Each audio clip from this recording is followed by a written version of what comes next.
أشهد أن لا إله إلا الله وحده لا شريك له وأشهد أن محمدا عبده ورسوله أما بعد فأعوذ بالله من الشيطان الرجيم بسم الله الرحمن الرحيم الحمد لله رب العالمين الرحمن الرحيم مالك يوم الدين إياك نعبد وإياك نستعين اهدنا الصراط المستقيم صراط الذين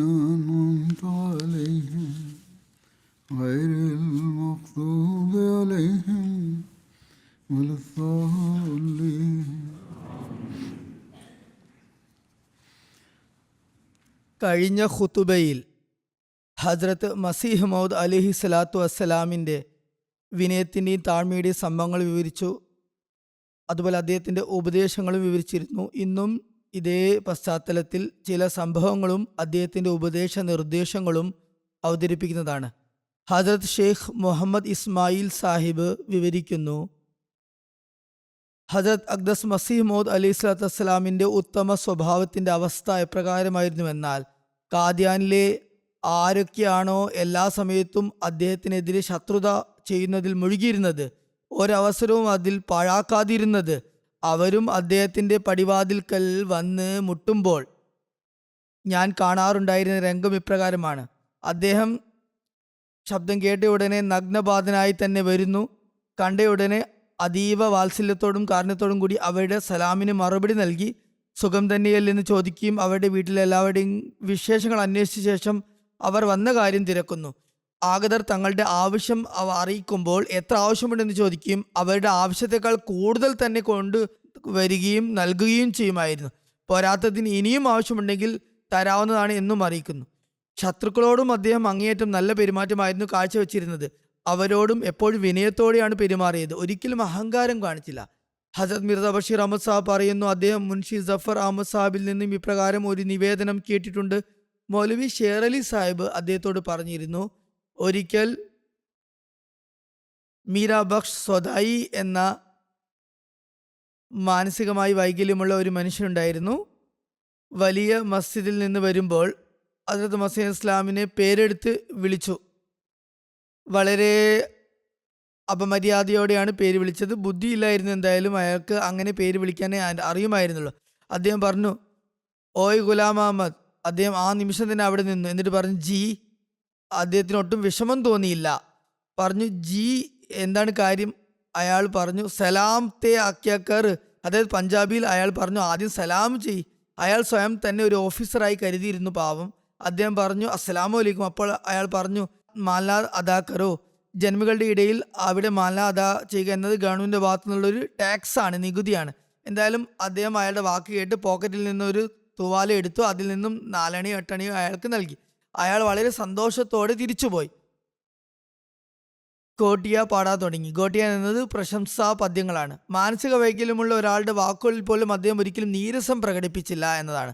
അയാൾക്ക് വേണ്ടി എന്നും എഴുന്നേറ്റ് ബഹുമാനിക്കുമായിരുന്നു. മാസ്റ്റർ നസീർ ഹുസൈൻ സാഹിബ് പറയുന്നു, എപ്പോഴൊക്കെ എൻ്റെ പിതാവിനൊപ്പം കാദ്യാനിൽ മസീഹ് മൗദിൻ്റെ അടുക്കൽ ഞാൻ വരികയും ഹുസൂറിന് വിവരം അറിയിക്കുകയും ചെയ്തോ, മസീഹ് ഇസ്ലാം വിവരം അറിയിക്കുകയും ചെയ്തോ, ഹക്കീം മർഹം ഈസ സാഹിബ് വന്നിട്ടുണ്ടെന്ന് പറയുമ്പോൾ അപ്പോഴൊക്കെ ഞാൻ കണ്ടിട്ടുള്ളത്, വിവരം ലഭിച്ചുടൻ ഹുസൂർ പെട്ടെന്ന് പുറത്തേക്ക് എഴുന്നള്ളുകയും ആ സമയത്ത് കഴിക്കാൻ എന്തെങ്കിലും നൽകുകയും ചെയ്യുമായിരുന്നു. ചിലപ്പോഴൊക്കെ ആദ്യം തന്നെ സ്വയം പോയി ഭക്ഷണം എടുത്തുകൊണ്ടുവരുമായിരുന്നു. അദ്ദേഹം എഴുതുന്നു, ഹുസൂർ അത്രയും ഭവ്യ വിധേയത്തോടെയാണ് അതിഥികളെ സ്വീകരിച്ചിരുന്നത്. ചില സമയങ്ങളിൽ ഞാൻ അദ്ദേഹത്തെ കണ്ടിട്ടുണ്ട്.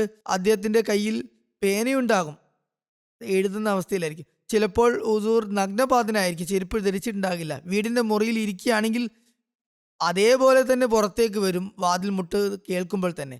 ചിലപ്പോൾ മസ്ജിദിലായിരിക്കുകയും ഏതെങ്കിലും അതിഥി വരികയും ചെയ്താൽ അദ്ദേഹം മിക്കവാറും ആഗതനോട് എഴുന്നേറ്റ് ഹസ്തദാനം ചെയ്യുമായിരുന്നു, ഷെയ്ക്ക് ഹാൻഡ് കൊടുക്കുമായിരുന്നു. ഹുസൂർ ആരോടെങ്കിലും മറ്റെന്തെങ്കിലും സംസാരിച്ചു കൊണ്ടിരിക്കുമ്പോൾ ആരെങ്കിലും വന്ന് അദ്ദേഹത്തിൻ്റെ അടുത്തിരുന്ന് ഹസ്തദാനം ചെയ്താൽ അദ്ദേഹം പെട്ടെന്ന് ആഗതന്റെ നേർക്ക് ശ്രദ്ധ തിരിക്കുകയും കുശലാന്വേഷണങ്ങൾ നടത്തുകയും ചെയ്യുമായിരുന്നു. ചുരുക്കത്തിൽ അദ്ദേഹം അങ്ങേയറ്റത്തെ വിനയത്തോടെയാണ് കാണാൻ വരുന്നവരെ സ്വീകരിച്ചാനയിച്ചിരുന്നത്. ഹസരത് മുഫ്തി മുഹമ്മദ് സാദിഖ് സാഹിബ് പറയുന്നു, എനിക്ക് ഓർമ്മയുണ്ട്, ഒരിക്കൽ ഞാൻ ലാഹോറിൽ നിന്ന് കാദ്യാനിൽ വന്നിട്ടുണ്ടായിരുന്നു. ഏതാണ്ട് 1897 98 ഉള്ള സംഭവമായിരിക്കും. ഹുസൂർ മസ്ജിദ് മുബാറക്കിൽ എന്നെ ഇരുത്തി. ചെറിയ മസ്ജിദായിരുന്നു എന്നത്. പറഞ്ഞു, ഇരിക്കൂ, ഞാൻ ഭക്ഷണം കൊണ്ടുവരാം. ഇത് പറഞ്ഞ് അദ്ദേഹം അകത്തേക്ക് എഴുന്നള്ളി. ഏതെങ്കിലും സേവകന്റെ കയ്യിൽ ഭക്ഷണം കൊടുത്തയക്കുമെന്നാണ് ഞാൻ കരുതിയിരുന്നത്. എന്നാൽ ഏതാനും മിനിറ്റുകൾക്ക് ശേഷം ജനൽ തുറന്നപ്പോൾ ഞാൻ കാണുന്നത് എന്താണ്? എനിക്ക് വേണ്ടി സ്വന്തം കൈകൊണ്ട് തന്നെ സീനി, അതായത് വലിയ പ്ലേറ്റിൽ ട്രെയിൽ ഭക്ഷണം എടുത്ത് കൊണ്ടുവന്നിരിക്കുന്നു. എന്നെ നോക്കിയിട്ട് പറഞ്ഞു, താങ്കൾ ആദ്യം ഭക്ഷണം കഴിക്കൂ, ഞാൻ വെള്ളം കൊണ്ടുവരാം. അപ്പോൾ ഞാൻ വികാരഭരിതനാകുകയും നിയന്ത്രണം വിട്ട് എൻ്റെ കണ്ണുകളിൽ നിന്ന് കണ്ണുനീർ ധാരധാരിയായി ഒഴുകുകയും ചെയ്തു. നമ്മുടെ നേതാവും വഴികാട്ടിയുമായിരുന്ന ആ മഹാത്മാവ് നമ്മെ ഇങ്ങനെ സേവിക്കുമ്പോൾ നാം പരസ്പരം എത്രമാത്രം സേവിക്കേണ്ടതുണ്ട്. അദ്ദേഹത്തിന്റെ താഴ്മയുടെയും വിനയത്തിന്റെയും ഒരു നിവേദനം ഹസരത് മിർസ ബഷീർ അഹമ്മദ് സാബ് മൈ ഭുലി മൈ ജീവ എന്നൊരു സ്ത്രീയുടെ പശ്ചാത്തലത്തിൽ ഉദ്ധരിച്ചുകൊണ്ട് പറയുന്നു. അവർ വിവരിച്ചു, ഒരിക്കൽ ഹുസൂർ ഹസരത് മസീഹ് ഇസ്ലാം വന്നപ്പോൾ ഞാൻ പുതിയ ഗോതമ്പ് വറുത്ത് ഗ്രാമത്തിലേക്ക് കൊണ്ടുപോയി. അവർ, അതായത് മസീഹ് ഇസ്ലാം സന്ദർശിച്ച ആ ഗ്രാമത്തിൽ കൊണ്ടുപോയി കൊടുത്തു. അദ്ദേഹം തൻ്റെ കൂടെയുള്ളവർക്ക് അത് വീതിച്ച് നൽകി. സ്വയം രുചിച്ചു നോക്കുകയും സന്തോഷിക്കുകയും ചെയ്തു. ഹുസൂർ നടക്കാൻ വരുമ്പോഴേക്ക് ഞങ്ങളുടെ കെട്ടുറപ്പില്ലാത്ത മസ്ജിദിൽ വന്ന് ഇഷ്റാഖ് നമസ്കാരം നിർവഹിക്കുമായിരുന്നു.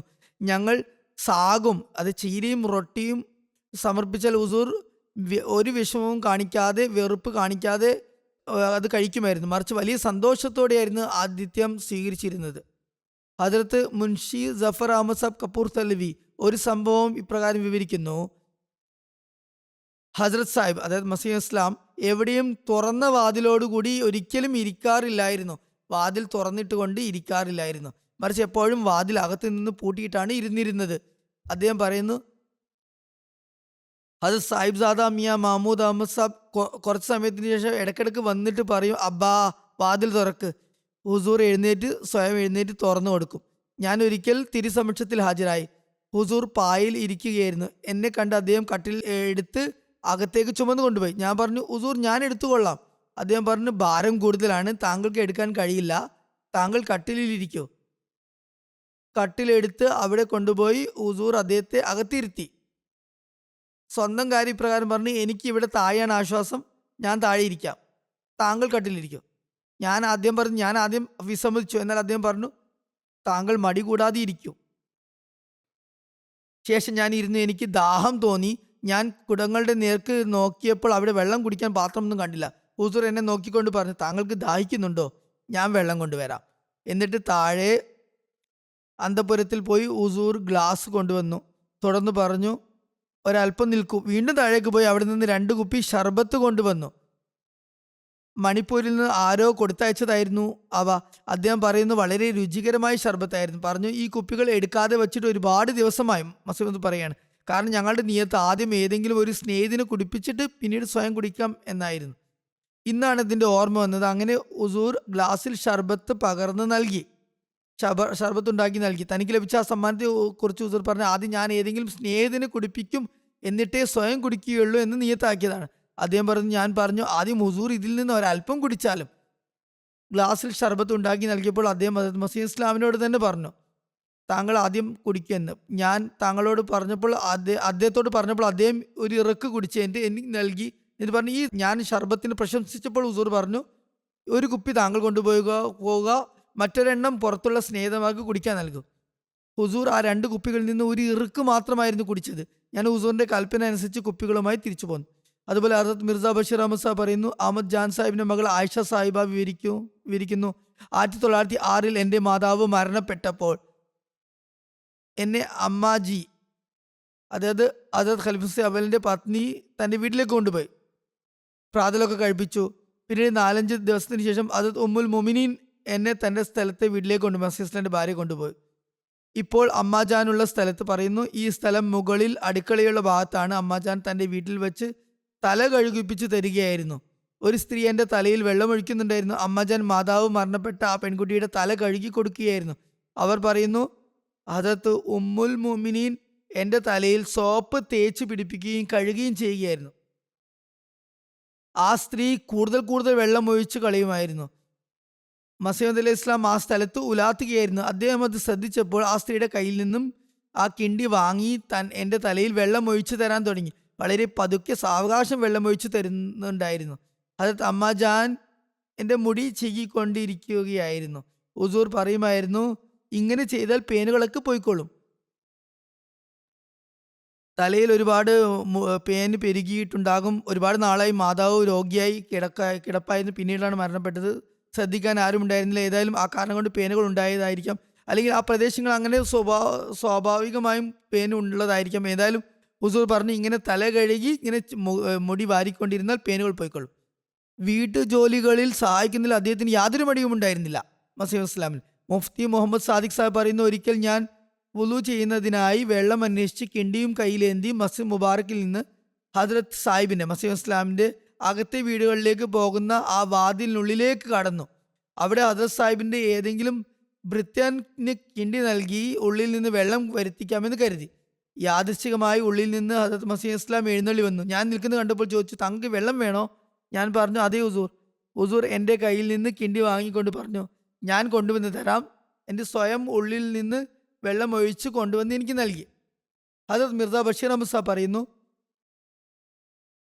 മർഹൂമും മഗ്ഫൂറുമായ ബഹുമാനി ഡോക്ടർ ഖലീഫ റഷീദ്ദീൻ സാഹിബിൻ്റെ പത്നി ബഹുമാനി മുറാദ് ഖാത്തൂൻ സാഹിബ ഇപ്രകാരം വിവരിച്ചു, ഒരിക്കൽ ഹദരത്ത് ഉമ്മുൽ മോമിനീനും എല്ലാവരും കൂടി ചേർന്ന് മാമ്പഴം കഴിച്ചു. മാമ്പഴക്കാലമായിരുന്നു. മൂഞ്ചി കുടിക്കുന്ന മാമ്പഴങ്ങളായിരുന്നു ആ കാലത്ത് കൂടുതൽ. അപ്പോൾ മുറ്റത്ത് നിറച്ചും തൊലികളുടെയും അണ്ടികളുടെയും 2-3 കൂമ്പാരങ്ങളുണ്ടായി. ധാരാളം സ്ത്രീകൾ അവിടെ ഇരിപ്പുണ്ടായിരുന്നു. ഒരുപാട് ഈച്ചകൾ വന്നു തുടങ്ങി. അവർ സംസാരിക്കുന്നതിൽ മുഴുകിപ്പോയി. ശുചിത്വത്തെക്കുറിച്ച് ആ സമയത്ത് അവർക്ക് ശ്രദ്ധ വന്നില്ല. അവർ പറയുന്നു, ആ സമയത്ത് ഞാനും അവിടെ ഇരിക്കുന്നുണ്ടായിരുന്നു. ചില ഭൃത്യകളും ഉണ്ടായിരുന്നു, പരിചരിക്കുന്ന സ്ത്രീകളും ഉണ്ടായിരുന്നു. ഇതിനിടയിൽ ഹദരത്ത് മസീഹ് ഇസ്ലാം വരികയും ഇത് കണ്ടപ്പോൾ സ്വയം കിണ്ടിയിൽ കുറച്ച് ഫിനൈൽ ഒഴിച്ച് വെള്ളത്തിൽ ഫിനൈൽ മിക്സാക്കി മുറ്റത്ത് തൊലിക്കൂട്ടങ്ങളിലേക്കും സ്വയം കൈകൊണ്ട് തെളിച്ചു. ഈച്ചകളൊക്കെ ഒഴിഞ്ഞു പോകാൻ, അങ്ങനെ അഴുക്ക് വൃത്തിയാവാനും വേണ്ടിയായിരുന്നു ചെയ്തിരുന്നത്. ദുർഗന്ധം വമിക്കാതിരിക്കാൻ ആരോടും ഒന്നും പറയുന്നതിന് പകരം സ്വന്തം പ്രവൃത്തിയിലൂടെ തന്നെ കാണിച്ചു തന്നു അഴുക്കുകൾ വേഗത്തിൽ വൃത്തിയാക്കണമെന്ന്. അദ്ദേഹത്തിൻ്റെ വിനയം ഇവിടെ ദൃശ്യമാകുന്നതോടൊപ്പം തന്നെ ആരോഗ്യ സംരക്ഷണത്തോടുള്ള ശ്രദ്ധയും ഇതിൽ നിന്ന് കാണാൻ സാധിക്കുന്നതാണ്. ലാഹോറിലെ ചില പ്രമുഖരടങ്ങിയ ഒരു പ്രതിനിധി സംഘം അതിൽ ഡോക്ടർ അല്ലാമ ഇക്ബാലും അതുപോലെ സർ ഷഹാബുദ്ദീൻ സാഹിബും മറ്റും ഉൾപ്പെട്ടിട്ടുണ്ടായിരുന്നു.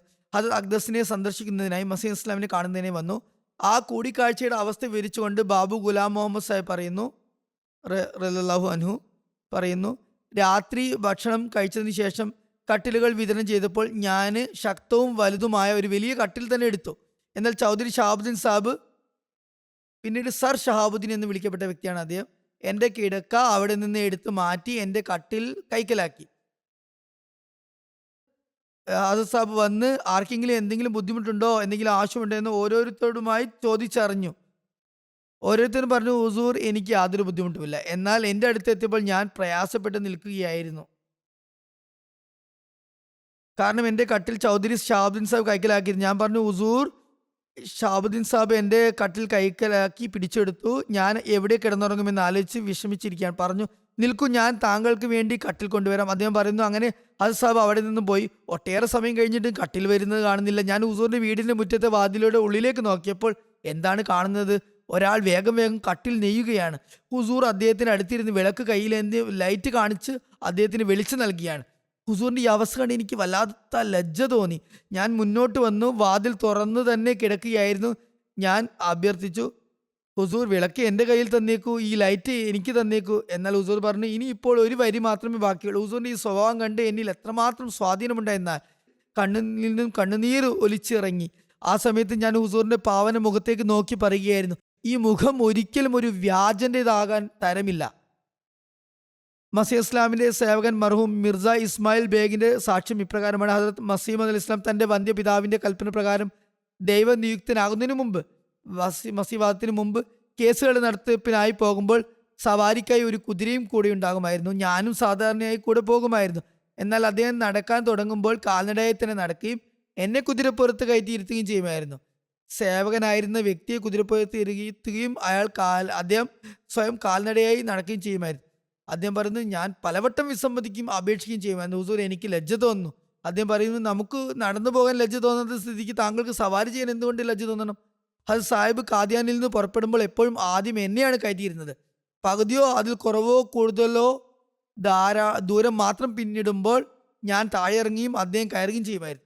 ഇതുപോലെ തന്നെ കോടതിയിൽ നിന്ന് മടങ്ങുമ്പോഴും ആദ്യം എന്നെ കയറ്റിയിരുത്തുകയും പിന്നീട് പകുതി വഴിക്ക് ശേഷം അദ്ദേഹം കയറുകയും ചെയ്യുമായിരുന്നു. അദ്ദേഹം കയറിയിരിക്കുമ്പോൾ പിന്നെ കുതിര ഏത് വേഗത്തിലാണ് നടക്കുന്നത് അതേ വേഗത്തിൽ തന്നെ അത് നടക്കാൻ അനുവദിക്കുമായിരുന്നു, വേഗം കൂട്ടുമായിരുന്നില്ല. അങ്ങനെ ഞാൻ ഒപ്പം നടക്കുമ്പോൾ എനിക്ക് ബുദ്ധിമുട്ട് ഉണ്ടാവാതിരിക്കാൻ വേണ്ടിയായിരുന്നത്. ഹദരത്ത് മിർസ ബഷീർ അഹമ്മദ് സാഹിബ് പറയുന്നു, മൗലവി ഷെയർ അലി സാഹിബിനോട് വിവരിച്ചു. ഹദരത്ത് മസീഹ് അലി ഇസ്ലാമിന് മൗലവി മുഹമ്മദ് അലി സാഹിബിൽ നിന്ന് എന്തെങ്കിലും കാര്യം ചോദിച്ചറിയേണ്ടിയിരുന്നപ്പോൾ അദ്ദേഹം തൻ്റെ അടുക്കിലേക്ക് വിളിക്കുന്നതിന് പകരം സ്വയം മൗലവി സാഹിബിന്റെ കൊച്ചുമുറിയിലേക്ക്, ചെറിയ മുറിയായിരുന്നു അത്, വരുമായിരുന്നു. ഹസരത്ത് മിർസ ബഷീർ അഹമ്മദ് സാഹിബ് പറയുന്നു, ഞാൻ പറഞ്ഞു തരാം. ഹസരത്ത് മസീഹ് ഇസ്ലാമിന്റെ ജീവിതകാലത്ത് മൗലവി മുഹമ്മദ് അലി സാഹിബ് അദ്ദേഹത്തിന്റെ വീടിന്റെ ഒരു ഭാഗത്തായിരുന്നു താമസിച്ചിരുന്നത്. ഹസരത്ത് മസീഹ് ഇസ്ലാം തന്റെ വീടിന്റെ ഒരു മുറി മൗലവി മുഹമ്മദ് അലി സാഹിബിന് നൽകിയിട്ടുണ്ടായിരുന്നു. ഒരു മുറി നൽകിയതായിരുന്നു. അദ്ദേഹത്തിന്റെ ജോലി ചെയ്യുന്ന ഓഫീസ് മസ്ജിദ് മുബാറക്കിന്റെ കിഴക്ക് ഭാഗത്ത് സ്ഥിതി ചെയ്യുന്ന ആ കൊച്ചുമുറിയിലായിരുന്നു. അവിടെ ഹസരത്ത് മസീഹ് അലി ഇസ്ലാം മസ്ജിദ് മുബാറക്കിന്റെ കിഴക്ക് ഭാഗത്ത് സ്ഥിതി ചെയ്യുന്ന ആ കൊച്ചുമുറിയിലായിരുന്നു ജോലി ചെയ്യുന്നത്. അവിടെ ഹസരത്ത് മസീഹ് ഇസ്ലാം സ്വയം അദ്ദേഹത്തിന്റെ അടുക്കിലേക്ക് പോകുമായിരുന്നു. കഷ്ടമെന്ന് പറയട്ടെ, മൗലവി സാഹിബ് നബിതങ്ങൾ മസീഹ് ഇസ്ലാമിന്റെ വിനയത്തിൽ നിന്ന് ഉൾക്കൊള്ളേണ്ടിയിരുന്ന പാഠം ഉൾക്കൊണ്ടില്ല. ഒടുവിൽ അഹംഭാവം അദ്ദേഹത്തിന് നാശം വരുത്തി വെച്ചു. അൽഹക്കം എഡിറ്റർ ഹസരത്ത് മസീഹ് മൗദിന്റെ എളിമയെക്കുറിച്ച് എഴുതുന്നു, അദ്ദേഹം നടക്കാൻ ഇറങ്ങുമ്പോൾ ആരും മുന്നോട്ട് പോകരുത് എന്ന തരത്തിലുള്ള യാതൊരു നിഷ്കർഷം ഉണ്ടായില്ല. താൻ തന്നെ മുന്നിലിരിക്കണം എന്ന് നിർബന്ധമുണ്ടായിരുന്നില്ല. മറിച്ച് പലപ്പോഴും പിറകിൽ നിന്ന് പൊടിപടലങ്ങൾ ഉയരുന്നുണ്ടെന്നും ഹദരത്ത് മസീഹ് ഇസ്ലാം പിന്നിലാണെന്നും സാബിവാര്യന്മാർക്ക് ചിന്ത ഉണ്ടാകാറുണ്ട്. അവർ ഭയക്കാറുണ്ട് പൊടി മസീഹ് പറ്റുന്നുണ്ടോ എന്ന്. നടക്കുമ്പോൾ മണ്ണ് പിറകിൽ ഉയരുമായിരുന്നു. മണ്ണിട്ട റോഡുകളായിരുന്നു അന്ന്. എന്നാൽ ഹദരത്ത് മസീഹ് ഇസ്ലാം ഒരിക്കലും ഇങ്ങനെയുള്ള ചിന്ത ഒന്നും വച്ചു പുലർത്തിയില്ല. പലപ്പോഴും ഇപ്രകാരം സംഭവിക്കാറുണ്ട്. പിന്നിൽ നിന്ന് ആളുകളും നടന്നു വരികയും ഹുസൂറിനെ തട്ടുകയോ ചെരുപ്പ് ഊരിപ്പോവുകയോ ചെയ്യും. അതായത് ആരുടെയെങ്കിലും കാൽ തട്ടുകയോ തട്ടുന്നത് കാരണം വടി താഴെ വീഴുകയോ ചെയ്യും. എന്നാൽ അദ്ദേഹം എന്തെങ്കിലും വിഷമം പ്രകടിപ്പിക്കുകയോ ഏതെങ്കിലും പ്രത്യേക രീതി തനിക്ക് വേണ്ടി ഇഷ്ടപ്പെടുകയോ ചെയ്തത് ആരും കണ്ടിട്ടോ കേട്ടിട്ടോ ഉണ്ടാവില്ല. നിങ്ങൾക്ക് ബോധമില്ലേ എന്ന് ഒരിക്കലും ചോദിച്ചിട്ടില്ല. മസ്ജിദിൽ പലതവണ ഇപ്രകാരം ഉണ്ടായിട്ടുണ്ട്. ഹുസൂർ സാബികളുടെ കൂട്ടത്തിൽ ഇരിക്കുകയായിരിക്കും. അപ്പോൾ ഏതെങ്കിലും അപരിചിതൻ വരികയും അദ്ദേഹം മുന്നോട്ട് ചെന്ന് മൗലവി അബ്ദുൽ കരീം സാഹിബിനോ ഹദരത്ത് ഹക്കീമുൽ ഉമ്മത്ത് ഖലീഫ അവലിനോട് ആദ്യം ഹസ്തദാനം ചെയ്യും. ഹദരത്ത് മസീമദയായി അവരെ കരുതുക. ആ രണ്ട് മഹാത്മാക്കളിൽ ഒരാളെ കരുതും. അപ്പോൾ ആ മഹാത്മാക്കൾ സ്വയം ആളുകൾക്ക് തിരുത്തി കൊടുക്കുമായിരുന്നു. ഹദരത്ത് സാഹിബ് ഇതാണെന്ന് കാണിച്ചു കൊടുക്കുമായിരുന്നു. ചുരുക്കത്തിൽ തൻ്റെ യജമാനനായ ഹദരത്ത് മുഹമ്മദ് മുസ്തഫ നബി തിരുമേനി സല്ലല്ലാഹു അലൈഹി വസല്ലമയുടെ പ്രവൃത്തിയാണ്, ആ വിനയത്തെയാണ് എപ്പോഴും അദ്ദേഹം പിന്തുടർന്നിരുന്നത്. ആ വിനയത്തിന്റെ മാതൃക തന്നെയാണ് അദ്ദേഹവും കാണിച്ചു തന്നത്.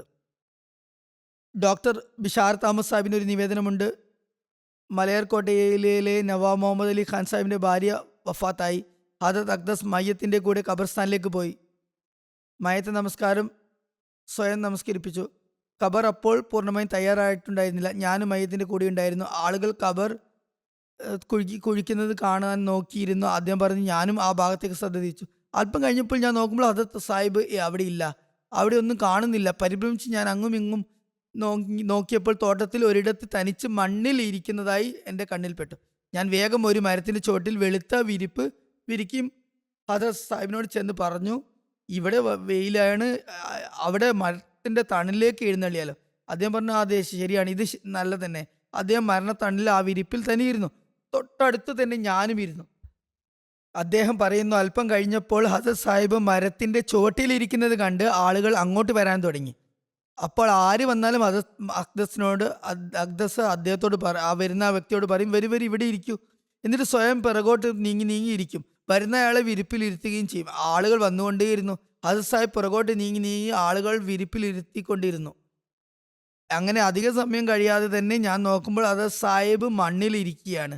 ശിഷ്യന്മാർ എല്ലാവരും വിരിപ്പിലിരിക്കുകയാണ്. വരുന്നവരുടെ അവസ്ഥ മസീമദിനെ കാണണം, കൂടിക്കാഴ്ച നടത്തണം എന്നുള്ള അതിയായ ആഗ്രഹത്താൽ അവർക്ക് എന്താണ് സംഭവിക്കുന്നതെന്ന് കാണാൻ പോലും കഴിഞ്ഞിട്ടുണ്ടായിരുന്നില്ല. ഹസ്രത്ത് സാഹിബ് താഴെയായി പോയെന്നും ഞങ്ങൾ വിരിപ്പിലാണ് ഇരിക്കുകയാണെന്നും അവർക്ക് മനസ്സിലായില്ല. എന്നാൽ അദ്ദേഹം പറയുന്നു, ഞാൻ ഇത് കാണുന്നുണ്ടായിരുന്നു. ഇതെല്ലാം കാണുമ്പോൾ എൻ്റെ ഉള്ളിൽ പെടുമായിരുന്നു, നൊമ്പരപ്പെടുമായിരുന്നു. അതോടൊപ്പം തന്നെ എൻ്റെ ഈമാൻ വർദ്ധിച്ചു കൊണ്ടിരുന്നു. അള്ളാഹു എന്ത് മഹത്തായ പദവിയാണ് നൽകിയിട്ടുള്ളത് അദ്ദേഹത്തിന്, എന്നിട്ടും ഇത്രമാത്രം വിനയവും താഴ്മയുമാണുള്ളത് എന്ന്. ഹസരത്ത് അബ്ദുള്ള ആഥുവുമായുള്ള സംവാദം നടക്കുന്ന സമയം, ആ സമയത്തെ ഒരു സംഭവം മുൻഷി സഫർ അഹമ്മദ് സാഹിബ് ഇപ്രകാരം വിവരിക്കുന്നു. കരീം ബക്ഷ് എന്നൊരു പ്രമാണിയുടെ മാളികയിലായിരുന്നു ഞങ്ങൾ അപ്പോൾ തങ്ങിയിരുന്നത്. കർണേൽ അൽത്താഫ് അലി ഖാൻ ഞങ്ങളോടൊപ്പം ചേർന്നു. എന്നിട്ട് എന്നോട് പറഞ്ഞു, ഞാൻ ഹസരത്ത് സാഹിബിനെ ഒറ്റയ്ക്ക് കാണാൻ ആഗ്രഹിക്കുന്നു. കർണൽ സാഹിബ് വലിയ വസ്ത്രം ധരിച്ച് താടിയും മുടിയും കളഞ്ഞ് ഇരിക്കുകയായിരുന്നു, ഷേവ് ചെയ്തിട്ടിരിക്കുകയായിരുന്നു, ക്ലീൻ ഷേവ് ആയിരുന്നു. ഞാൻ പറഞ്ഞു, താങ്കൾ അകത്തേക്ക് പോയാലും പുറത്തുനിന്ന് ആരെയും അകത്തേക്ക് ഞങ്ങൾ കയറ്റി വിടുന്നതല്ല. അങ്ങനെ കർണൽ സാഹിബ് അകത്തേക്ക് പോയി. അങ്ങനെ അരമണിക്കൂറോളം ഏകദേശം മസീമദുൽ ഇസ്ലാമിനോടൊപ്പം ഒറ്റക്ക് ചെലവഴിച്ചു. കർണൽ സാഹിബ് പുറത്തു വന്നപ്പോൾ കണ്ണ് നിറഞ്ഞിട്ടുണ്ടായിരുന്നു, കണ്ണിൽ നിന്ന് കണ്ണുനീരൊഴുകുന്നുണ്ടായിരുന്നു. ഞാൻ ചോദിച്ചു, താങ്കൾ എന്താണ് സംസാരിച്ചത് ഇങ്ങനെ അവസ്ഥയുണ്ടാകാൻ? പറഞ്ഞു, ഞാൻ അകത്ത് പോയപ്പോൾ അത് സാബ് കരുതിയിരുന്നത് ഞാൻ ആ വിരിപ്പിലാണ് ഇരിക്കുന്നത് എന്ന ഒരു ധാരണയിലായിരുന്നു ഉണ്ടായിരുന്നത്. ആ ഒരു വിരിപ്പിൽ മസീം ഇസ്ലാമിൻ്റെ മുട്ട് മാത്രമേ ഉണ്ടായിരുന്നുള്ളൂ ശരിക്കും, ബാക്കി ശരീരഭാഗം നിലത്ത് തന്നെ ആയിരുന്നു. ഞാൻ പറഞ്ഞു, ഉസൂർ താങ്കൾ നിലത്താണല്ലോ ഇരിക്കുന്നത്. അപ്പോൾ ഉസൂർ കരുതി അപ്പോൾ കർണൽ സാബ് ഈ ആ പരവതാനിയിൽ ഇരിക്കുന്നത് ഇഷ്ടപ്പെടില്ല എന്ന് മസീം ഇസ്ലാമിന് തോന്നി. എന്നിട്ട് മസീം ഇസ്ലാമിൻ്റെ തലപ്പാവിൻ്റെ തുണി അതിൻ്റെ മേൽ വിരിച്ചു കൊണ്ട് പറഞ്ഞു, ഇതിലിരുന്നാലും. അങ്ങനെ തലപ്പാവ് ഊരി അതിൻ്റെ തുണി വിരിച്ച് കൊടുത്തു, നല്ല തുണിയിലിരിക്കാൻ. അങ്ങനെ നിലത്ത് വിരിച്ചുകൊണ്ട് പറഞ്ഞു, നിങ്ങൾ ഇവിടെ ഇരുന്നോളൂ. അപ്പോൾ കർണൽ സാബ് പറഞ്ഞു, കർണൽ സാബ് അവിടെയുള്ള പരുക്കൻ പരവതാനിയിൽ ഇരിക്കാൻ ഇഷ്ടപ്പെടില്ല എന്നാണ് അദ്ദേഹം കരുതിയിരുന്നത്. അങ്ങനെ തലയിലുള്ള തുണി ഊരി വിരിച്ചു കൊടുത്തു ഇരിക്കാൻ വേണ്ടി. ഈ അവസ്ഥ കണ്ട് കർണൽ സാബ് പറയുന്നു, എൻ്റെ കണ്ണിൽ നിന്നും കണ്ണുനീരൊഴുകാൻ തുടങ്ങി. അപ്പോൾ അത് കണ്ട് കർണൽ സാബ് പറഞ്ഞു, ഞാൻ വിലായത്തിൽ ബാപ്റ്റൈസ് ചെയ്തിട്ടുണ്ട്, അതായത് ക്രിസ്ത്യാനി ആയിട്ടുണ്ട്, ബപ്റ്റിസം മുക്കിയിട്ടുണ്ട്. എന്നാൽ ഇത്രയും ഈ നെറുകെട്ടവനായി ഈമാനില്ലാത്തവനായി ഞാൻ അധപ്പതിച്ചിട്ടില്ല. ഉസൂറിൻ്റെ തലപ്പാവ് വിരിച്ച് ഇരിക്കാൻ വേണ്ടി മാത്രം ഞാൻ ദുഷ്ടനല്ല. ഉസൂർ പറഞ്ഞു, അതിനൊരു കുഴപ്പമില്ല, ഒരു ബുദ്ധിമുട്ടുമില്ലല്ലോ, യാതൊരു സങ്കോചവും കൂടാതെ താങ്കൾ ഇരുന്നാലും. പറഞ്ഞു, ഞാൻ എന്തായാലും ആ തലപ്പാവിൻ്റെ തുണി ശീല അവിടെ നിന്ന് മാറ്റി ആ പരുക്കൻ പരവതാനിയിൽ തന്നെ ഇരുന്നു. എന്നിട്ട് ഞാനൊരു അവസ്ഥകൾ കേൾപ്പിക്കാൻ തുടങ്ങി. ഞാൻ ഒരുപാട് മദ്യപിക്കും, ഒരുപാട് പാപങ്ങളിലും ഞാൻ മുഴുകിയിരിക്കുന്നവനാണ്, അള്ളാഹിൻ്റെ റസൂലിൻ്റെ പേര് പോലും അറിയില്ല, ഒരു കാര്യവും അറിയില്ല. എന്നാൽ ഇപ്പോൾ താങ്കളുടെ സമക്ഷം ഞാൻ ക്രിസ്തു മതത്തിൽ നിന്നും തോബ് ചെയ്തുകൊണ്ട് മുസ്ലിമാകുന്നു. ഈ എല്ലാ ദുഷ്കർമ്മങ്ങളും ഉണ്ടായിട്ടും ഞാൻ ക്രിസ്ത്യാനി ആയിട്ടുണ്ടായിരുന്നു. എന്നാൽ ഇപ്പോൾ താങ്കളുടെ ഈ അവസ്ഥ കണ്ടുകൊണ്ട്, താങ്കളുടെ വാക്കുകൾ ശ്രവിച്ചുകൊണ്ട് ഞാൻ മുസ്ലിമായിത്തീരുന്നു. എന്നാൽ എനിക്ക് ഉണ്ടായിട്ടുള്ള ദുശ്ശീലങ്ങൾ ഒഴിവാക്കുക ബുദ്ധിമുട്ടായി എനിക്ക് തോന്നുന്നു. ഹുസൂർ പറഞ്ഞു, ഒരുപാട് ഇസ്തിഗ്ഫാർ ചൊല്ലുക, 5 നേരം നമസ്കാരവും ശീലമാക്കുക, നിത്യശീലമാക്കുക. ഈ ഒരു പോംവഴിയാണുള്ളത്. തിന്മകൾ ഉണ്ടായിട്ടുണ്ടെങ്കിൽ, ദീനിൽ നിന്നും മനുഷ്യൻ അകന്ന് പോവുകയാണെങ്കിൽ ഒരുപാട് ഇസ്തിഗ്ഫാർ ചെയ്യുക, നമസ്കാരത്തിൽ ശ്രദ്ധ ചെലുത്തുക. ഞാൻ പറയുന്നു, ഞാൻ ഹുസൂറിൻ്റെ അടുത്ത് ഇരുന്നിടത്തോളം എൻ്റെ അവസ്ഥക്ക് മാറ്റം വന്നുകൊണ്ടിരുന്നു. ഞാൻ കരഞ്ഞുകൊണ്ടിരുന്നു. അതേ അവസ്ഥയിൽ ഞാൻ ഇസ്ലാം സ്വീകരിക്കുകയും ഇസ്തിഗ്ഫാർ ചൊല്ലുകയും ഇസ്തിഗ്ഫാർ സ്ഥിരം ചൊല്ലുകയും നമസ്കാരം നിത്യശീലമാക്കുകയും ചെയ്യുമെന്ന് ഏറ്റുപറയുകയും ചെയ്തു. ഞാൻ അങ്ങനെ പറഞ്ഞു. എന്നിട്ട് ഹുസൂറിനോട് അനുമതി തേടി ഞാൻ തിരിച്ചുപോയി. ആ ഒരു സ്വാധീനം ഇപ്പോഴും എൻ്റെ ഹൃദയത്തിലുണ്ട്, അദ്ദേഹം വിവരിക്കുന്നു. ഈ കർണൽ സാബ് ഒരു സംവാദത്തിൽ ഏർപ്പെടുകയായിരുന്നു മസീമദുമായിട്ട്. എന്നിട്ട് ക്രിസ്തീയ പക്ഷത്തിലായിരുന്നു അദ്ദേഹം ഇരുന്നിരുന്നത്. എന്നാൽ അള്ളാഹു അദ്ദേഹത്തിൻ്റെ സൽപ്രകൃതം കാരണം അദ്ദേഹത്തിന് ഇസ്ലാം സ്വീകരിക്കാനുള്ള തൗഫീഖ് നൽകി. രണ്ടാമതും ഇസ്ലാമിലേക്ക് തിരിച്ചു വന്നു.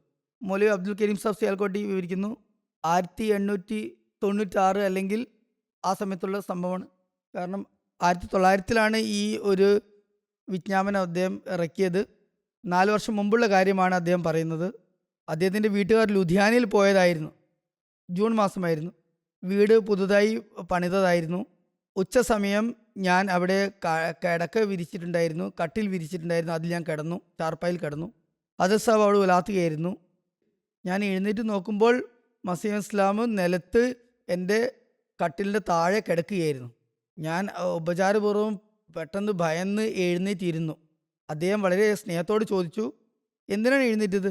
ഞാൻ പറഞ്ഞു, താങ്കൾ നിലത്ത് കിടക്കുകയാണല്ലോ, അങ്ങനെ ഇരിക്കെ ഞാൻ എങ്ങനെ മുകളിൽ കിടക്കുവാൻ എനിക്ക് പറ്റും? പുഞ്ചിരിച്ചുകൊണ്ട് പറഞ്ഞു, ഞാൻ താങ്കൾക്ക് കാവൽ നിൽക്കായിരുന്നു. ഈ കുട്ടികൾ ഒച്ചപ്പാടും ബഹളവും ഉണ്ടാക്കുന്നത് ഞാൻ അവരെ തടയുകയായിരുന്നു, താങ്കളുടെ ഉറക്കത്തിന് ഭംഗം വരാതിരിക്കാൻ വേണ്ടി. ഹസരത്ത് മുൻഷി മുഹമ്മദ് ദീൻ സാബ് തൻ്റെ ബയ്യത്തിൻ്റെ സംഭവം ആ ദൃശ്യത്തെ വിവരിച്ചുകൊണ്ട്, ആ രംഗം വിവരിച്ചുകൊണ്ട് പറയുന്നു, 1894 ഞാൻ മസീഹ് ഇസ്ലാമിൻ്റെ തൃക്കരങ്ങളിൽ ബയ്യത്ത് ചെയ്യുകയുണ്ടായി, അനുസരണ പ്രതിജ്ഞ ചെയ്യുകയുണ്ടായി. വൈകുന്നേരം സായാഹ്ന നമസ്കാര സമയം വരെ മുൻഷി അബ്ദുൽ അസീസ് സാഹിബ്, ജമാലുദ്ദീൻ സാബ് സിഖ്വാനി എന്നോടൊപ്പം ഉണ്ടായിരുന്നു. നമസ്കാരം കഴിഞ്ഞതിന് ശേഷം മുൻഷി സാഹിബ് എന്നെ ചൂണ്ടിക്കൊണ്ട് മസീഹ് ഇസ്ലാമിനോട് പറഞ്ഞു, ഹുസൂർ ഇദ്ദേഹത്തിൻ്റെ ബൈത്ത് സ്വീകരിച്ചാലും. ഹുസൂർ പറഞ്ഞു, അകത്തേക്ക് വന്നാലും. ഞാൻ ഒറ്റയ്ക്ക് ബൈത്തുൽ ഫിക്കറിൽ പോയി. ഹുസൂർ ഒരു കട്ടിലിൻ്റെ കാൽഭാഗത്തേക്ക് ഇരുന്നു. എന്നിട്ട് എന്നെ കട്ടിലിൻ്റെ തലഭാഗത്തേക്ക് എന്നോട് ഇരിക്കാൻ വേണ്ടി ആംഗ്യം കാണിച്ചു, നിർദ്ദേശിച്ചു. ആദ്യമേ ഞാൻ പരിഭ്രമിച്ചു. പിന്നീട് ഹുസൂർ അത് ആവർത്തിച്ചപ്പോൾ ഞാൻ അവിടെ തന്നെ ഇരുന്നു. ഹുസൂർ എന്നിട്ട് ബൈത്ത് സ്വീകരിച്ചു. ഹുസൂറിൻ്റെ സ്വഭാവം കണ്ട് ഞാൻ വളരെ അത്ഭുതപ്പെട്ടു. പീറുകളുടെ അവസ്ഥ നോക്കുക, അവരുടെ അടുത്ത് പോലും ആർക്കും ഇരിക്കാൻ പറ്റില്ല. എന്നാൽ മസീമോദിനെ നോക്കുക, അള്ളാഹുവിൻ്റെ ഒരു വിനീതനായ എന്നെ തൻ്റെ കട്ടിലിൽ തലഭാഗത്തിരുത്തുന്നു, നല്ല ഭാഗത്തിരുത്തുന്നു. മുൻഷി അബ്ദുൽ അസീസ് സാബ് റൂമിൽ അകത്ത് കയറിയിട്ടുണ്ടായിരുന്നില്ലെങ്കിലും പുറത്തു നിന്ന് ഈ ദൃശ്യം കാണുന്നുണ്ടായിരുന്നു. അത് മുൻഷി ജഫർ അഹമ്മദ് സാബ് പറയുന്നു, ഒരിക്കൽ മുൻഷി അറോഡ സാബ് മർഹൂം ലുധിയാനയിൽ ഹുസൂറിൻ്റെ സമക്ഷം അഭ്യർത്ഥിച്ചു, എപ്പോഴെങ്കിലും ഹുസൂർ കപൂർ തലയിലേക്ക് വന്നാലും. ആ സമയത്ത് കപൂർ തലയിൽ റെയിൽ സിസ്റ്റം തുടങ്ങിയിട്ടുണ്ടായിരുന്നില്ല. ഹുസൂർ പറഞ്ഞു, തീർച്ചയായും ഒരിക്കൽ വരുന്നതാണ്. അതിനുശേഷം പെട്ടെന്ന് തന്നെ അറിയിപ്പില്ലാതെ ഹുസൂർ ഒരിക്കൽ കപൂർ തലയിലേക്ക് വന്നു. എന്നിട്ട് യക്ക നിർത്തുന്ന സ്റ്റേഷനിൽ നിന്നും ഇറങ്ങിക്കൊണ്ട് ടാങ്കിയിലായിരുന്നു പോയിട്ടുണ്ടായിരുന്നത്. ഫത്തേവാലി മസ്ജിദ് ഖാൻ കപൂർ തലയിൽ അവിടെ എത്തി. അവിടെ ഫത്തേവാലി എന്ന് പറഞ്ഞ മസ്ജിദ് ഉണ്ടായിരുന്നു. മുഹമ്മദ് അലി സാബ് കൂടെ ഉണ്ടായിരുന്നു. മുൻഷി സാബ് അവിടുത്തെ മുല്ലയെ അയച്ചു. അനഹമ്മദിയായിരുന്നു. മുൻഷി അറോഡ് സാബ് മുൻഷി ജഫർ അഹമ്മദ് സാബിന് ഞങ്ങളുടെ വരവിൻ്റെ അറിയിപ്പ് നൽകി. ഞാനും മുൻഷി അറോഡ് സാബും കച്ചേരിയിലായിരുന്നു, കോടതിയിലായിരുന്നു ജോലി ചെയ്തിട്ടായിരുന്നത്. മുൻഷിയായിരുന്നു, എഴുത്തുകാരനായിരുന്നു. മുല്ല വന്നിട്ട് ഞങ്ങളെ അറിയിച്ചു, മിർസ സാബ് പള്ളിയിൽ വന്നിട്ടുണ്ട് എന്ന്. അദ്ദേഹം എന്നെ അയച്ചിരിക്കുകയാണ് ഈ വിവരം അറിയിക്കാൻ വേണ്ടിയെന്ന്. മുൻഷി അറോഡ സാബ് വളരെ അത്ഭുതത്തോടെ, വളരെ നീരസത്തോടെ ചോദിച്ചു. പഞ്ചാബിയിൽ പറഞ്ഞു, നോക്ക്, നിന്റെ പള്ളിയിൽ വന്നിട്ട് മസ്ജിദ് മിർസ സാഹിബ് വന്നിരിക്കുകയാണ്, താങ്കളുടെ മസ്ജിദിൽ വന്നാണ് ഇരിക്കുന്നത്, ഇതെങ്ങനെയാണ് സംഭവിക്കാനാണ്? കളവ് പറയരുത്. ഞാൻ പറഞ്ഞു, പോയി നോക്കിയാലും ഒന്ന് നോക്കേണ്ടതുണ്ട്, മുൻഷി സാബ് പറഞ്ഞപ്പോൾ. പിന്നെ മുൻഷി സാബ് പെട്ടെന്ന് തന്നെ തലപ്പാവ് ധരിച്ചുകൊണ്ട് എൻ്റെ ഒപ്പം നടന്നു. പള്ളിയിൽ പോയി നോക്കിയപ്പോൾ ഹുസൂർ നിലത്ത് കിടക്കുകയായിരുന്നു. ഹാഫിസ് അഹമ്മദ് അലി സാബ് കാല് തടവി കൊടുക്കുകയായിരുന്നു. അടുത്ത് തന്നെ ഒരു ചെറിയൊരു പാത്രവും അതുപോലെ തന്നെ സ്പൂണും വെച്ചിട്ടുണ്ടായിരുന്നു. അവിടെ ഹുസൂർ പാല് കുടിക്കുകയോ എന്തോ കഴിക്കുകയോ ചെയ്തതായി തോന്നി. മുൻഷി അറോഡ് സാബ് പറഞ്ഞു, ഇങ്ങോട്ടേക്ക് വരാൻ പോകുമ്പോൾ ഒന്ന് ഞങ്ങളെ അറിയിക്കാമായിരുന്നു, ഞങ്ങൾ കർത്താർപൂർ സ്റ്റേഷനിലേക്ക് വരുമായിരുന്നു സ്വീകരിക്കാൻ. ഹുസൂർ പറഞ്ഞു, എന്തിനാണ് അറിയിക്കേണ്ടത്? നാം താങ്കളോട് വാഗ്ദാനം ചെയ്തിരിക്കുന്നു വരുമെന്ന്. അത് പൂർത്തിയാക്കേണ്ടതുണ്ടായിരുന്നു, അത് പൂർത്തിയാക്കി. അത് മസീഹ് ഇസ്ലാം പറയുന്നു, എൻ്റെ അവസ്ഥ ഇപ്രകാരമാണ്. ആർക്കെങ്കിലും വിഷമമുണ്ടാകുകയും ഞാൻ നമസ്കാരത്തിൽ മുഴുകിയിരിക്കുകയുമാണെങ്കിൽ എൻ്റെ കാതിൽ അദ്ദേഹത്തിൻ്റെ ശബ്ദം എത്തിയാൽ ഞാൻ ആഗ്രഹിക്കുന്നത് നമസ്കാരം മുറിച്ചിട്ടാണെങ്കിലും അദ്ദേഹത്തിന് ആശ്വാസം എത്തിക്കാൻ സാധിക്കുമെങ്കിൽ ആശ്വാസം എത്തിക്കാനാണ്.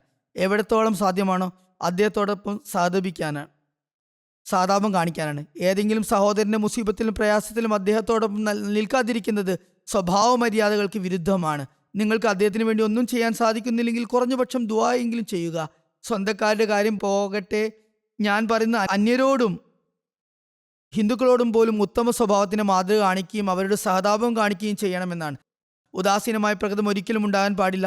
ഇത് വെറുമൊരു ഉപദേശം മാത്രമല്ല, മറിച്ച് അദ്ദേഹത്തിന്റെ എത്രയൊക്കെ സംഭവങ്ങൾ കേൾപ്പിച്ചു തന്നുവോ സ്വയം അദ്ദേഹത്തിന്റെ രീതിയും ഇതുതന്നെയായിരുന്നു. അദ്ദേഹം തുടർന്ന് എഴുതുന്നു, ഒരിക്കൽ ഞാൻ പുറത്ത് നടക്കാൻ പോകുകയായിരുന്നു. അബ്ദുൽ കരീം സാഹിബ് എന്നൊരു റവന്യൂ ഉദ്യോഗസ്ഥൻ എൻ്റെ കൂടെ ഉണ്ടായിരുന്നു. അദ്ദേഹം അല്പം മുന്നിലായിരുന്നു, ഞാൻ പിന്നിൽ. വഴിയിൽ വെച്ച് 70-75 വയസ്സ് പ്രായമുള്ള ഒരു വൃദ്ധയായ ദരിദ്രയെ ഞാൻ കണ്ടുമുട്ടി. അവരൊരു കത്ത് വായിച്ചു തരുന്നതിനായി ആ റവന്യൂ ഉദ്യോഗസ്ഥനോട് ആവശ്യപ്പെട്ടു. എന്നാൽ അദ്ദേഹം അവരെ ആട്ടിപ്പായിച്ചു കളഞ്ഞു. ഹദരത്ത് മസീഹ് ഇസ്ലാം പറയുന്നു, അത് എൻ്റെ ഹൃദയത്തിൽ ഒരു നോവായി തോന്നി. ഞാൻ മുന്നോട്ട് ചെന്ന് അവരുടെ അടുക്കൽ ചെന്ന് ആ കത്ത് എനിക്ക് നൽകാൻ വേണ്ടി പറഞ്ഞു. എന്നിട്ട് ആ കത്ത് ഞാൻ വാങ്ങി അവിടെ നിന്നു. അത് വായിച്ച് നന്നായി മനസ്സിലാക്കി കൊടുക്കുകയും ചെയ്തു. അതിൽ റവന്യൂ ഉദ്യോഗസ്ഥന് ഒരുപാട് ലജ്ജിക്കേണ്ടി വന്നു. കാരണം അവിടെ നിൽക്കേണ്ടിയും വന്നു, പുണ്യത്തിൽ നിന്ന് വഞ്ചിതനാവുകയും ചെയ്തു, നഷ്ടമാവുകയും ചെയ്തു. വിനയത്തോടു കൂടി കത്ത് വായിച്ചു കൊടുത്തിരുന്നെങ്കിൽ നന്നായിരുന്നു. ഹദരത്ത് മിർസ ബഷീർ അഹമ്മദ് സാഹിബ് പറയുന്നു, ഹദരത്ത് മസീഹ് ഇസ്ലാം തന്നെ കാണാൻ വരുന്നവരെ നോക്കി പുഞ്ചിരി തൂകുമായിരുന്നു. അതോടെ കാണാൻ വരുന്ന ആളുകളുടെ എല്ലാ ക്ലേശങ്ങളും പ്രയാസങ്ങളും നീങ്ങിപ്പോകുമായിരുന്നു അദ്ദേഹത്തിന്റെ പുഞ്ചിരി കണ്ടുകൊണ്ട്. ഓരോ അഹമ്മദിക്കും അദ്ദേഹത്തിന്റെ സദസ്സിൽ ചെന്നാൽ ഹൃദയത്തിലെ എല്ലാ ദുഃഖങ്ങളും കഴുകിപ്പോയ പ്രതീതിയായിരുന്നു ഉണ്ടായിരുന്നത്. അങ്ങനെ അദ്ദേഹത്തിന്റെ പുഞ്ചിരിക്കുന്ന മുഖത്തേക്ക് കണ്ണു പതിഞ്ഞാൽ ശരീരം മുഴുവൻ സന്തോഷത്തിന്റെ ഒരു തരംഗം ഉളവാകുമായിരുന്നു. ഒരു നിസ്സാരനായ വ്യക്തിയുടെ വാക്കുപോലും ശ്രദ്ധയോടെ അവധാനതയോടെ കേൾക്കും, അതീവ സ്നേഹത്തോടെ മറുപടി നൽകുകയും ചെയ്യുക എന്നത് അദ്ദേഹത്തിന്റെ ശീലമായിരുന്നു. ഓരോ മനുഷ്യനും സ്വന്തം നിലയ്ക്ക് ചിന്തിച്ചിരുന്നത് ഹദരത്ത് സാഹിബിന് എന്നോട് തന്നെയാണ് ഏറ്റവും കൂടുതൽ സ്നേഹമെന്നാണ്. ചില ആളുകൾ മസീഹ് ഇസ്ലാമിന്റെ സദസ്സിന്റെ ആചാര മര്യാദകൾ അറിയാത്ത മനുഷ്യർ, പ്രവാചകന്മാരുടെ സദസ്സിന്റെ മര്യാദകൾ അറിയാത്ത സാധാരണക്കാരായ ആളുകൾ വളരെ സമയം തങ്ങളുമായി ബന്ധമില്ലാത്ത കഥകൾ കേൾപ്പിച്ചു കൊണ്ടിരിക്കുമായിരുന്നു. ഹദരത്ത് സാഹിബ് വളരെ നിശബ്ദനായി ഇരുന്നു കൊണ്ട് കേട്ടുകൊണ്ടിരിക്കുമായിരുന്നു. ഒരിക്കലും ആരോടും മതി നിർത്തു എന്ന് പറയില്ലായിരുന്നു. ഒരു മനുഷ്യൻ ഹദരത്ത് മസീഹ് ഇസ്ലാമിന്റെ തിരുസമക്ഷത്തിൽ വന്നു. അദ്ദേഹം തല താഴോട്ട് കുനിച്ച് അദ്ദേഹത്തിന്റെ പാദങ്ങളിൽ തല വെക്കാൻ ആഗ്രഹിച്ചു. ഹദരത്ത് കൈകൊണ്ട് അദ്ദേഹത്തിന് തല മാറ്റിക്കൊണ്ട് പറഞ്ഞു, ഈ രീതി അനുവദനീയമല്ല. അസ്സലാമു അലൈക്കും പറയുകയും ഹസ്തദാനം ചെയ്യുകയുമാണ് വേണ്ടത്. ഹദരത്ത് മുഫ്തി മുഹമ്മദ് സാദിഖ് സാഹിബ് എഴുതുന്നു, കശ്മീരിൽ നിന്ന് ഒരു അഹമ്മദി നല്ല പൊക്കമുള്ള പാവപ്പെട്ട മനുഷ്യൻ അതീവ ഇഖ്ലാസോടുകൂടി തൻ്റെ ഗ്രാമത്തിൽ നിന്ന് കാദിയാൻ വരെ വഴി മുഴുവൻ കാൽനടയായി നടന്നു വരുമായിരുന്നു. അദ്ദേഹത്തിൻ്റെ പേര് ഏതാണ്ട് അഖ്ദുജു എന്നായിരുന്നു. അദ്ദേഹം ഒരിക്കൽ കാദിയാനിൽ വന്നിട്ടുണ്ടായിരുന്നു. ആ സമയത്ത് ഹദരത്ത് മസീഹ് ഇസ്ലാം ഒരു ദിവസം രാവിലെ പ്രഭാത സവാരിക്കായി പോയി ചൗക്കിൽ ആ കവലയിൽ വെച്ച് ആ കാശ്മീരിയും അവിടെ നിൽക്കുന്നുണ്ടായിരുന്നു കാണാനായി. അദ്ദേഹം ഹദരത്ത് സാഹിബിനെ കണ്ടപ്പോൾ സ്നേഹാധിക്യത്താൽ കരഞ്ഞുകൊണ്ട് അദ്ദേഹത്തിന്റെ പാദങ്ങളിൽ തലവെച്ചു. അദ്ദേഹം കുനിഞ്ഞ് അദ്ദേഹത്തെ എഴുന്നേൽപ്പിച്ചുകൊണ്ട് പറഞ്ഞു, ഇത് അനുവദനീയമായ കാര്യമല്ല, മനുഷ്യനെ സുജൂദ് ചെയ്യരുത്. അതായത് യാതൊരു വ്യക്തിയും ഒരിക്കലും സുജൂദ് ചെയ്യരുത്, പാദങ്ങളിൽ കുമ്പിടരുത്. ഇതുപോലെ ഹദരത്ത് മൗലവി അബ്ദുൽ കരീം സാഹിബ് സിയാൽകോട്ടി എഴുതുന്നു, ഒരിക്കൽ ഒരു മനുഷ്യൻ ദുനിയാവിലെ പീർ പക്കീർമാരുടെയും ദർഗാ പരിപാലകരുടെയും അതീവ പ്രേമിയായിരുന്ന ഒരു വ്യക്തി, അവരുടെ സദസ്സുകളിൽ സമയം ചെലവഴിച്ചിരുന്ന ഒരു വ്യക്തി, പീർമാരുടെയും സജ്ജാദ നഷീന്മാരുടെയും സദസ്സുകൾ ശീലിച്ച ഒരു വ്യക്തിയായിരുന്നു അയാൾ. അദ്ദേഹം പറയുന്നു, അദ്ദേഹം ഞങ്ങളുടെ മസ്ജിദിൽ വന്നു. ആളുകൾ സ്വാതന്ത്ര്യത്തോടെ ഹുസൂറിനോട് സംസാരിക്കുന്നത് കണ്ട് അദ്ദേഹം അത്ഭുതപ്പെട്ടു. ഹുസൂറിനോട് പറഞ്ഞു, താങ്കളുടെ മസ്ജിദിൽ ആളുകൾക്ക് മര്യാദയില്ല. പീർമാരുടെ സദസ്സിൽ നിന്ന് എഴുന്നേറ്റ് വന്ന ആ മനുഷ്യൻ ഹദരത്ത് മസീഹ് ഇസ്ലാമിനോട് ഇപ്രകാരം പറഞ്ഞു, താങ്കളുടെ മസ്ജിദിൽ യാതൊരു ആചാരമര്യാദയുമില്ല, ആളുകൾ യാതൊരു സങ്കോചവുമില്ലാതെയാണ് ഇവിടെ ഇരിക്കുന്നത്, ഭയമന്യേ ധൈര്യത്തോടെ ഇരിക്കുകയാണ്, താങ്കളോട് സംസാരിക്കുകയും ചെയ്യുന്നു, അതായത് ആദരവും ബഹുമാനവും നൽകുന്നില്ല താങ്കൾക്ക്. അദ്ദേഹം പറഞ്ഞു. ഹദരത്ത് മസീഹ് ഇസ്ലാം അത് കേട്ട് പറഞ്ഞു, ആളുകൾ എന്നെ വന്യമൃഗത്തെ പോലെ ഭയപ്പെടുന്ന തരത്തിൽ ഞാൻ അത്രയും കഠിന സ്വഭാവക്കാരനും ഭയാനകനുമായി ഇരിക്കുക എന്നത് എൻ്റെ രീതിയല്ല. ഞാൻ വിഗ്രഹമാകുന്നതിനെ കഠിനമായി വെറുക്കുന്നു. ഞാൻ വിഗ്രഹാരാധനയെ തകർക്കാനാണ് വന്നിട്ടുള്ളത്, അല്ലാതെ ഞാൻ സ്വയം വിഗ്രഹമാവാനും ആളുകൾ എന്നെ പൂജിക്കാനുമല്ല. അള്ളാഹു നന്നായി അറിയുന്നു, ഞാൻ എനിക്ക് മറ്റുള്ളവരെക്കാൾ ഒട്ടും മുൻഗണന നൽകുന്നില്ല. എൻ്റെ അടുക്കൽ അഹങ്കാരിയേക്കാൾ വലിയ വിഗ്രഹാരാധകനും ബിംബാരാധകനും അശുദ്ധനും വേറെയില്ല.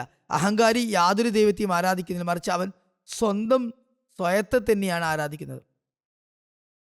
ഹദരത്ത് മിർസ ബഷീർ അഹമ്മദ് സാഹിബ് പറയുന്നു, മുൻഷി ജഫർ അഹമ്മദ് സാഹിബിന്റെ ഒരു നിവേദനമാണ്.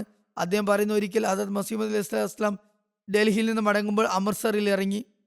ഹദരത്ത് ഉമ്മുൽ മുഅ്മിനീൻ കൂടെ ഉണ്ടായിരുന്നു. ഹുസൂർ ഒരു സാഹിബ്സാദെ ഒരു മകനെ മിക്കവാറും മിയാം ബഷീർ അഹമ്മദ് സാബായിരുന്നു മടിയിലെടുക്കുകയും ഭാരമുള്ള ഒരു ഭാഗം മറുഭാഗത്ത് തൂക്കി പിടിക്കുകയും ചെയ്തു. അതായത് ഒരു വശത്ത് കുട്ടിയെടുത്തു, മറുവശത്ത് ബാഗ് എടുത്തു. എന്നോട് പറഞ്ഞു, താങ്കൾ ഈ പാൻ താൻ മുറുക്കാൻ പെട്ടി എടുത്തോളുക. അദ്ദേഹം കൂടെ ഉണ്ടായിരുന്നു. അദ്ദേഹത്തോട് പറഞ്ഞു, പാൻ താൻ താങ്കൾ എടുത്തോളുക. അത് ചെറിയ ഒരു പാൻ താനായിരുന്നു. ഞാൻ പറഞ്ഞു, ഹുസൂർ എനിക്ക് ഈ ബാഗ് തന്നേക്കും. അദ്ദേഹം പ്രതിവചിച്ചു, ഇല്ല. ഞാൻ 1-2 വട്ടം ഞാൻ പറഞ്ഞിട്ട് ഹുസൂർ അത് തന്നെ പറഞ്ഞു. എന്തായാലും ഞാൻ പാൻ താൻ എടുക്കുകയും ഞങ്ങൾ നടക്കാൻ തുടങ്ങുകയും ചെയ്തു. അത്രയും സമയം കൊണ്ട് സ്റ്റേഷനിലുണ്ടായിരുന്ന 2-3 യുവാക്കളായ ഇംഗ്ലീഷുകാർ എന്നോട് പറഞ്ഞു, ഹുസൂറിനോട് ഒന്ന് നിൽക്കാൻ പറയൂ. അങ്ങനെ ഞാൻ അപേക്ഷിച്ചപ്പോൾ ഹുസൂർ ഇവർ ആഗ്രഹിക്കുന്നത് അല്പം നിൽക്കാനാണെന്ന് പറഞ്ഞപ്പോൾ ഹുസൂർ അവിടെ നിന്നു. ഇംഗ്ലീഷുകാരായിരുന്നു അവർ. അവിടെ സ്റ്റേഷനിൽ വന്നതായിരുന്നു. അവർ ആ അവസ്ഥയിൽ തന്നെ ഹുസൂറിൻ്റെ ഫോട്ടോ എടുത്തു. ഒരു കുട്ടിയും എടുത്തിട്ടുണ്ടായിരുന്നു, സാധനങ്ങളും തൂക്കി പിടിച്ചിട്ടുണ്ടായിരുന്നു. അവർ ആ ചിത്രം എടുത്തു. അവർ ആ ചിത്രം എടുക്കാൻ ആഗ്രഹിച്ചു. ഹുസൂർ ഇത്രയധികം ലാളിത്യത്തിലായിരുന്നിട്ടും ആളുകൾ ഹുസൂറിൻ്റെ വ്യക്തിത്വത്തിൽ സ്വാധീനിക്കപ്പെടുകയും അവർ അത് പ്രകടിപ്പിക്കുകയും ചെയ്തു. ഞങ്ങൾ ആഗ്രഹിക്കുന്നത് ഈ പുണ്യപരീക്ഷൻ്റെ ചിത്രമെടുക്കാനാണെന്ന് അവർ പറഞ്ഞു. ഹസരത്ത് മലിക് മൗല ബഖ് സാഹിബ് പ്രസ്താവിക്കുന്നു, മിയ ജാ മുഹമ്മദ് എന്നു പേരുള്ള ഒരു സാഹിബ് അമൃത്സറിൽ നിന്ന് ഞങ്ങളുടെ വീടിന് മുന്നിലായിരുന്നു താമസിച്ചിരുന്നത്. അദ്ദേഹം അതീവ വാചാലനായിരുന്നു.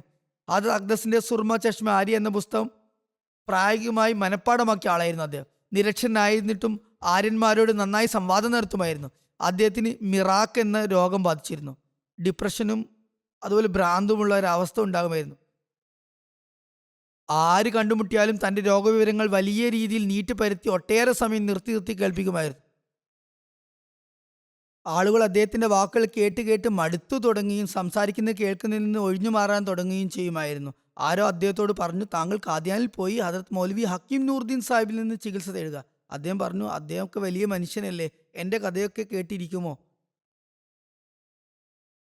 പറഞ്ഞു, ഖലീഫ അദ്ദേഹം ഹക്കീം നൂറുദ്ദീൻ സാഹിബ് എങ്ങനെ കേൾക്കാനാണ്? എൻ്റെ വലിയ നീണ്ട കഥ കേൾക്കാൻ അദ്ദേഹം വലിയ ആളല്ലേ? ആ വ്യക്തി പറഞ്ഞു, ഇല്ല, അദ്ദേഹം അതീവ സൽഗുണമുള്ള മനുഷ്യനാണ്, സൽഗുണ സമ്പന്നനാണ്. തീർച്ചയായും താങ്കളുടെ വാക്കുകൾ കേൾക്കും. അങ്ങനെ ആ സാഹിബ് ഖാദിയാനിൽ വന്നു. യാദൃശ്ചികമായി ഇപ്രകാരം സംഭവിച്ചു. അദ്ദേഹം കുതിരവണ്ടിയിൽ നിന്ന് ചെന്നിറങ്ങിയപ്പോൾ ആ സമയത്ത് ഹദരത്ത് മസീഹ് ഇസ്ലാം സേവകന്മാരോടൊപ്പം നടക്കാൻ പോയി തിരിച്ചു വരികയായിരുന്നു. കുതിരവണ്ടിക്കാരൻ പറഞ്ഞു, അതാ ഹദരത്ത് മിർസ സാഹിബ് വരുന്നുണ്ട്.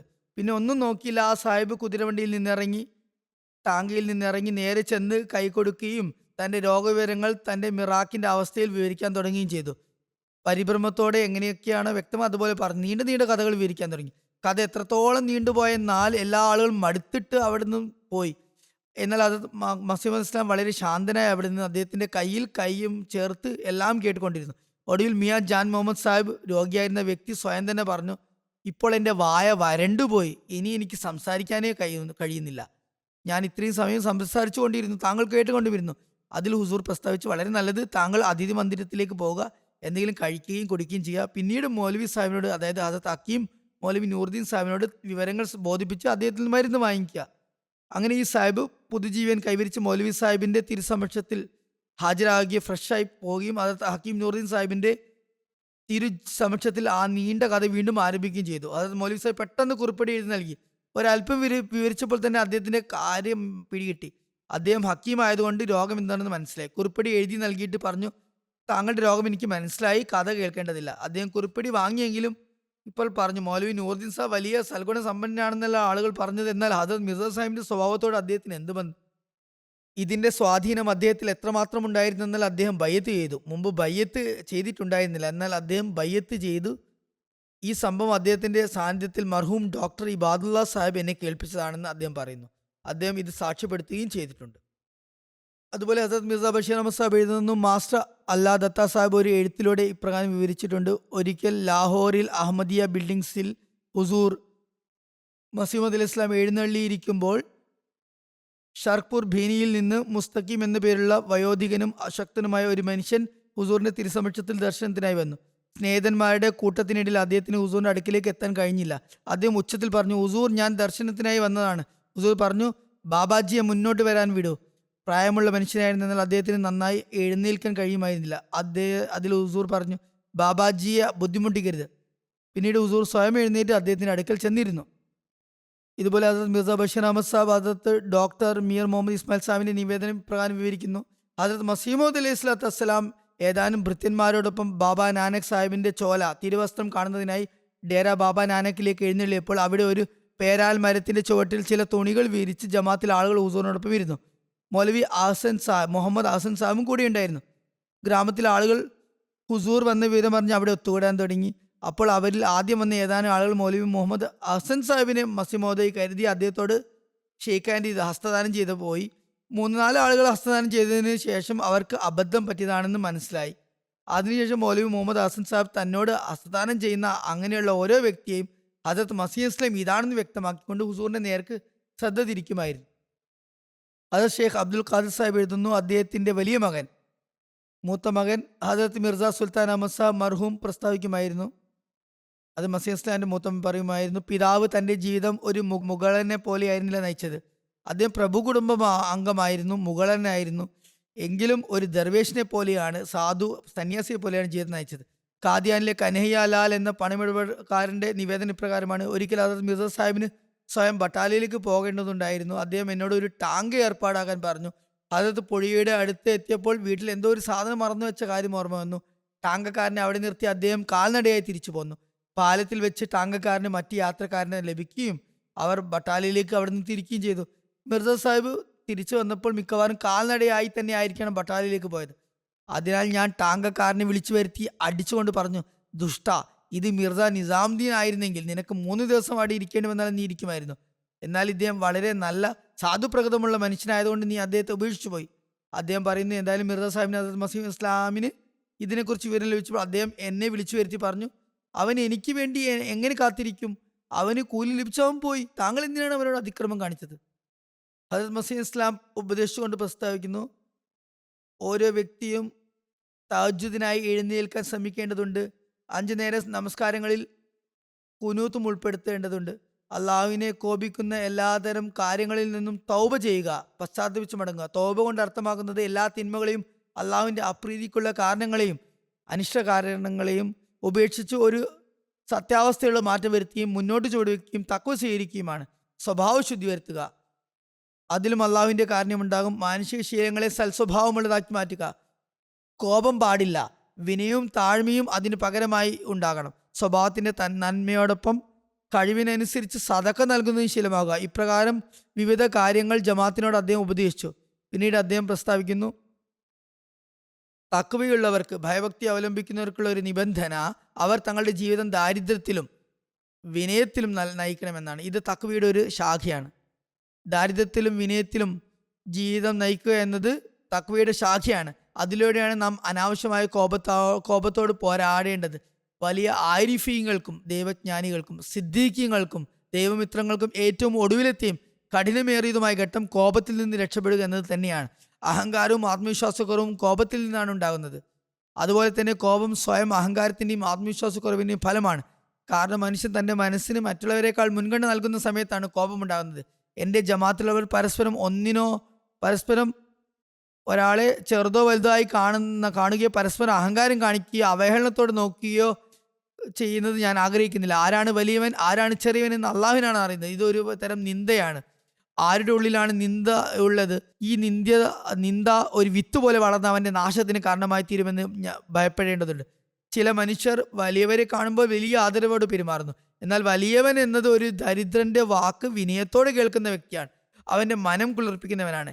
അവൻ്റെ വാക്കിനെ ബഹുമാനിക്കുന്നവനാണ്. വിഷമമുണ്ടാക്കുന്ന യാതൊരു പരിഹാസവാക്കും മുഖത്ത് നോക്കി പറയാത്തവനാണ്. അള്ളാഹു പറയുന്നു, വലാ തനാബസു ബിൽ അൽഖാബ് ബിഅ്സൽ ഇസ്മുൽ ഫുസൂഖ് ബാദൽ ഈമാൻ ഫുസൂഖ് ബാദൽ ഈമാൻ വമല്ലം യതുബ് ഫൗലായിക ഹുമുദ് ദ്വാലിമൂൻ. ഇതിൻ്റെ അർത്ഥം ഇപ്രകാരമാണ്: പരസ്പരം മോശം പേരുകൾ വിളിച്ച് ആക്ഷേപിക്കരുത്. ഈമാൻ കൈക്കൊണ്ടതിന് ശേഷം ഈ ഫിസ്കിൻ്റെ അധാർമികതയുടെ കറ വളരെ മോശം കറയാണ്. ആര് തൗബ ചെയ്തില്ലയോ അവൻ തന്നെയാണ് അക്രമകാരി. ഇതിൻ്റെ വിശദീകരണം നൽകിക്കൊണ്ട് ഹദരത്ത് മസീഹ് ഇസ്ലാം ഇപ്രകാരം പ്രസ്താവിക്കുന്നു: പരസ്പരം പരിഹാസപ്പേരുകൾ വിളിക്കരുത്, ഇരട്ടപ്പേരുകൾ ഇടരുത്. ഈ പ്രവൃത്തി ഫാസിഖ്യങ്ങളുടെയും ഫാജിര്യങ്ങളുടെ അധർമ്മികളുടെയും അസാൻമാർഗികരുടെയുമാണ്. ഏതൊരു വ്യക്തിയാണ് മറ്റൊരാളെ പരിഹസിക്കുന്നത് അവൻ സ്വയം ആ നിന്ദതയിൽ അകപ്പെടുന്നവരെ മരണപ്പെടുകയില്ല. നിങ്ങളുടെ സഹോദരന്മാരെ നിസ്സാരരായി കാണരുത്. നിങ്ങളെല്ലാവരും ഒരേ ഉറവിൽ നിന്നാണ് വെള്ളം കുടിക്കുന്നത് എന്നതിന് ആരുടെ വിധിയിലാണ് കൂടുതൽ വെള്ളം കുടിക്കാനുള്ളത് എന്ന് ആർക്കറിയാം? ആദരണീയനും ബഹുമാനീയനുമാകാൻ യാതൊരു ലൗകിക തത്വങ്ങൾക്കും കഴിയില്ല.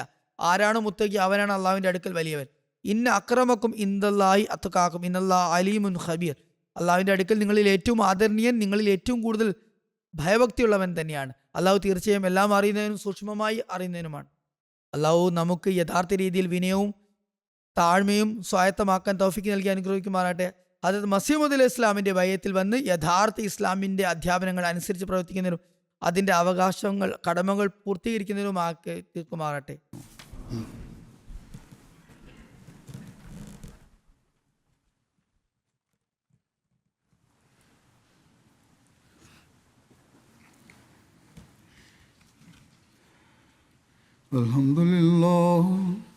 الحمد لله نحمده ونستعينه ونستغفره ونؤمن به ونتوكل عليه ونعوذ بالله من شرور أنفسنا ومن سيئات أعمالنا من يهده الله فلا مضل له ومن يضلل فلا هادي له ونشهد أن لا إله إلا الله ونشهد أن محمدا عبده ورسوله.